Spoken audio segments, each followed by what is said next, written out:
अपराधी कितना भी शातिर क्यों ना हो, कितनी भी चालाकी अपना ले, पर कहीं ना कहीं छोटी से छोटी चूक कर जाता है, जो पुलिस के लिए एक बड़ा सबूत बन जाती है। एक जगह पर गलती कर जाता है और छोटी सी गलती ही वो पूरी दिल्ली में गूंज जाती है। हर व्यक्ति के मुख पर इस केस की चर्चा थी कि आखिरकार 10 रुपए के नोट से पुलिस ने कैसे कातिल को पकड़ लिया।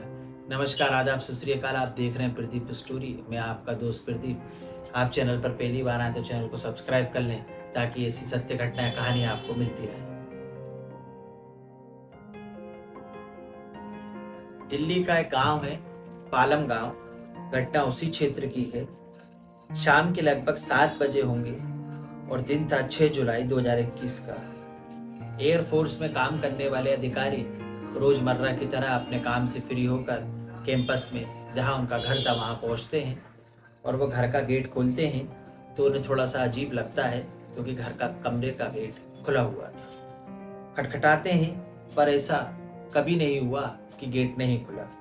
जब वो घर के अंदर जाते हैं तो वहां का वाक्य देखकर उनकी आंखें फटी रह जाती हैं। फर्श पर पत्नी की खून से लथपथ लाश पड़ी थी और वो जब अंदर जाकर देखते हैं तो उनके बेटे की लाश भी खून से सड़ी हुई अंदर पड़ी थी। अब उनके बेटा और उनकी पत्नी दोनों ही इस दुनिया में नहीं थे। दोनों की लाश को खून से सना देखकर वो बेहोश हो जाते हैं और वहीं गिर जाते हैं। कुछ देर बाद जब उन्हें होश आता है तो वो जोर जोर से चिल्लाते हैं और रोने लगते हैं।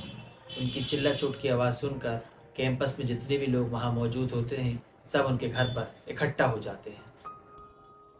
सिर्फ परिवार में 3 लोग थे। एयरफोर्स में काम करने वाले श्री कृष्ण स्वरूप, उनकी पत्नी और उनका एक बेटा। बेटा 22 साल का था और लगभग उनकी पत्नी की उम्र 55 साल होगी।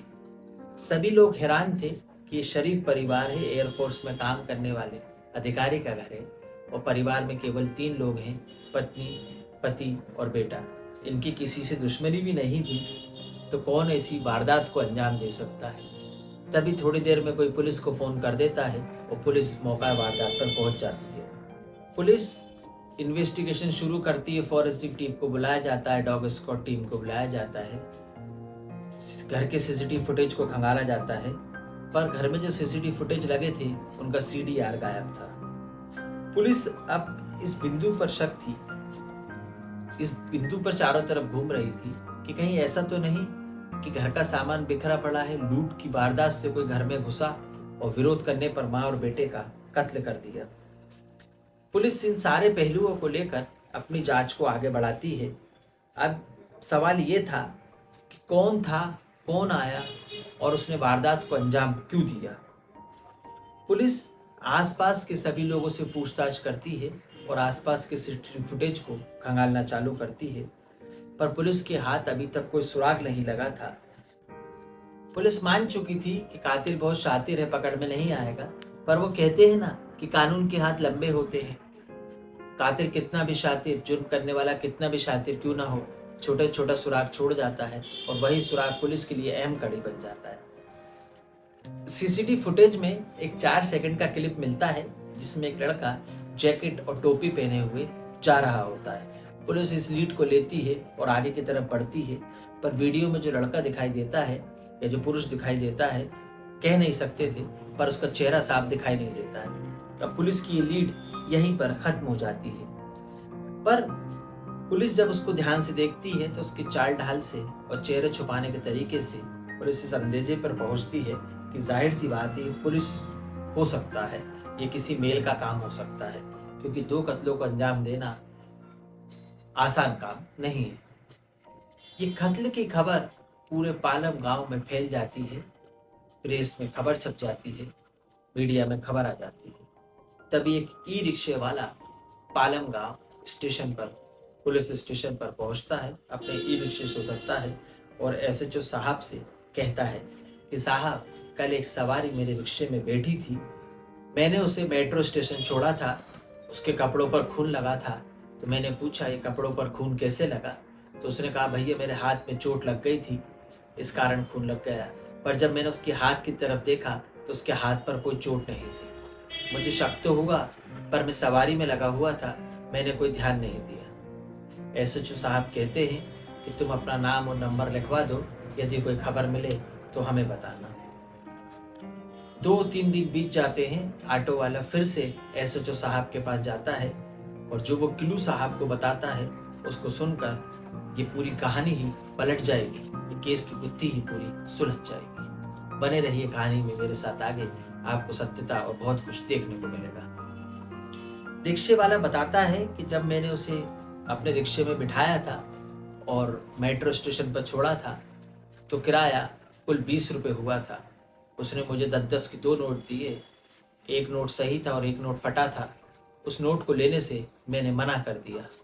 उसने मुझे 500 का नोट दिया पर मेरे पास खुले पैसे नहीं थे। तब उसने कहा कि मैं आपको 10 रुपये ऑनलाइन कर देता हूँ, तो उसने मुझे 10 रुपये ऑनलाइन किए थे। अब पुलिस के पास लीड आ चुकी थी। पुलिस उस ऑनलाइन फ़ोन नंबर का मालूम करती है, उस पते का मालूम करती है और पता करती है कि इस मोबाइल को कौन चला रहा था। वो व्यक्ति कहीं ज़्यादा दूर नहीं रहता था, वो दिल्ली के पास में एक बुरारी क्षेत्र में रहता था। जब इन लोगों का, मृत शरीर के लोगों का, एयरफोर्स के ऑफिसर की पत्नी और बेटे का पोस्टमार्टम हुआ तब भी वो वहाँ था। इन दोनों का अंतिम संस्कार हुआ तब भी वो वहाँ था। और जब घर में पुलिस सर्चिंग कर रही थी, वारदात पूछताछ कर रही तब भी वो वहाँ था।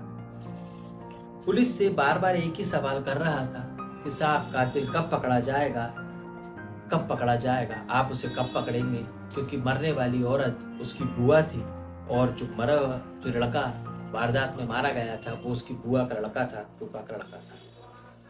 हैरानी वाली बात ये थी कि कातिल पुलिस के पास था, पुलिस के नज़दीक था, पुलिस से सवाल पूछता रहा और पुलिस उस कातिल को पूरी दिल्ली में ढूंढती रही। पुलिस उसे हिरासत में लेती है और पूछताछ करती है कि 6 जुलाई को तुम कहाँ थे। तो वो बताता है कि 6 जुलाई को मैं अपनी बुआ के घर आया था, यहाँ मैंने खाना खाया और फिर बुआ और भाई के साथ में बैठकर घर में फिल्म देखने लगा। मैंने अपनी बहन की शादी में बुआ से कुछ पैसे उधार लिए थे, तो बुआ हमेशा मुझे पैसों के लिए ताना मारती थी और बुरा भला कहती थी। उस दिन बुआ ने मुझे बहुत बुरा भला कहा, कोसा और पैसों की डिमांड करी। पर जो बुआ का बेटा था वो दूसरे कमरे में सो रहा था। बुआ बहुत गुस्सा कर रही थी। तभी मैंने पास में रखा हुआ डंबस, जो जिम में जाते हैं हम कसरत करते, डंबस रखा हुआ होता है, बुआ के सर पर दे मारा और बुआ के शरीर पर एक के बाद एक कई बार मैंने कर दिए। बुआ चीखने लगी, पुकारने लगी और ये चीख पुकार सुनकर उनका बेटा भी वहां पर आ गया। उस बेटे का नाम गौरव था और जिस व्यक्ति ने डंबस से हमला किया था उस व्यक्ति का नाम अभिषेक था, जो बुरारी क्षेत्र में रहा करता था। अभिषेक अपने फुफेरे भाई पर भी डंबस से हमला कर देता है और जिससे पहले अभिषेक विरोध करता, अभिषेक और घबरा जाता है और वो डंबस से अपनी बुआ और उनके बेटे पर अनेकों वार कर देता है। वो एक जो गवाह, उनका बेटा वारदात का गवाह था, उसे भी वो अभिषेक मार देता है। घर का सारा सामान फैला देता है और ऐसा जताने की कोशिश करता है कि इस घटना को लूट के लिए अंजाम दिया गया है और ये सब करके वहां से निकल जाता है। पर कानून के हाथ बहुत लंबे होते हैं, कातिल कितना भी शातिर क्यों ना हो, कहीं ना कहीं चूक कर जाता है। सब लोग सोच रहे थे कि आखिर बुआ ने सिर्फ पैसे ही तो मांगे थे और यदि पैसे मांगे थे तो ये बात अपने फूफा जी को बतानी थी। इस छोटी सी बात के लिए, छोटी सी रकम के लिए बुआ और अपने भाई का कत्ल करना सरासर गलत था। इस घटना को सुनाने का उद्देश्य किसी का दिल दुखाना, किसी के अंतरात्मा को परेशान करना, किसी के मान सम्मान को ठेस पहुंचाना नहीं है, बल्कि आपको सचेत और सतर्क करना है। आप सावधान रहें, सुरक्षित रहें। कहानी अच्छी लगी तो लाइक करें, चैनल को सब्सक्राइब करें। अगली कहानी में फिर मुलाकात होगी। जब तक के लिए नमस्कार, जय हिंद, जय भारत। और इस कहानी में आपको देखने को मिला कि कैसे 10 रुपए के एक छोटे से नोट ने, एक छोटे से क्लू ने पुलिस को कातिल तक पहुंचा दिया।